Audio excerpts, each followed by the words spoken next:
நாம் பல நேரங்களில் ஒருத்தர்கிட்ட அவசரமாக ரிப்ளை பண்ணிவிட்டு கொஞ்சம் நேரம் கழித்து நாம் இப்படி பேசியிருக்கலாமோ, இப்படி சொல்லியிருக்கக்கூடாதோ, இப்படி அப்ரோச் பண்ணியிருக்கலாமோ அப்படின்னு நம்ம யோசிப்போம் இல்லையா? அதுக்கு காரணம் என்னென்னா, நம்முடைய உணர்ச்சிகளை நாம் ரியாக்ஷன்ஸ் மூலமாக வெளிப்படுத்துகிறோமா அல்லது ரெஸ்பான்ஸ் மூலமாக வெளிப்படுத்துகிறோமா அப்படின்னு பார்க்கணும்.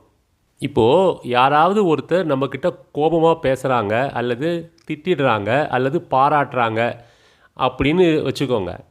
இதுக்கு நாம் எப்படி ரியாக்ட் பண்ணணும் அப்படின்னு ஏற்கனவே யோசித்து ஒரு ப்ரீ ப்ரோக்ராமிங் பண்ணி வச்சுருப்போம். அந்த ஸ்டாக் எமோஷன்ஸை அந்த சூழ்நிலையில் வெளிப்படுத்துவோம். இதுக்கு பேர் ரியாக்ஷன். இது ஒரு மெக்கானிக்கலாக ரோபோ மாதிரி அப்படியே வெளிப்படுத்துறது. இதுக்கு நேர்மாறாக ஒரு சூழ்நிலையை நிதானமாக அப்சர்வ் பண்ணி இதை எப்படி ஹேண்டில் பண்ணணும் அப்படின்னு உங்களுடைய சுய அறிவின் மூலமாக வெளிப்படுத்தினீங்கன்னா அதுக்கு பேர் ரெஸ்பான்ஸ். நீங்கள் எப்பெல்லாம் ரியாக்ட் பண்ணுறீங்களோ அப்போல்லாம் அந்த எமோஷன்ஸ் தான் உங்களை வழி நடத்துது. நீங்கள் ஒரு ரோபோ மாதிரி தான் இருப்பீங்க, பதட்டமாகவே இருப்பீங்க, அந்த சூழ்நிலையை உங்களால் ஏற்றுக்க முடியாது. இதெல்லாம் சேர்ந்து உங்களுக்கு அந்த தன்னம்பிக்கை குறைந்து ரொம்ப பலவீனமாக ஃபீல் பண்ண ஆரம்பிச்சிடுவீங்க.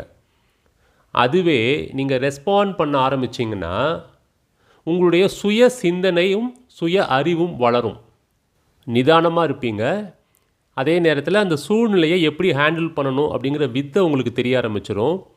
இறுதியாக இந்த வாழ்க்கையை பற்றிய அந்த சிந்தனையின் போக்கு உங்களுக்கு மாறி கான்ஃபிடென்ஸ் லெவல் இன்க்ரீஸ் ஆகி ஒரு பக்குவமான நபராக உங்களால் வாழ்க்கையில் பயணிக்க முடியும்.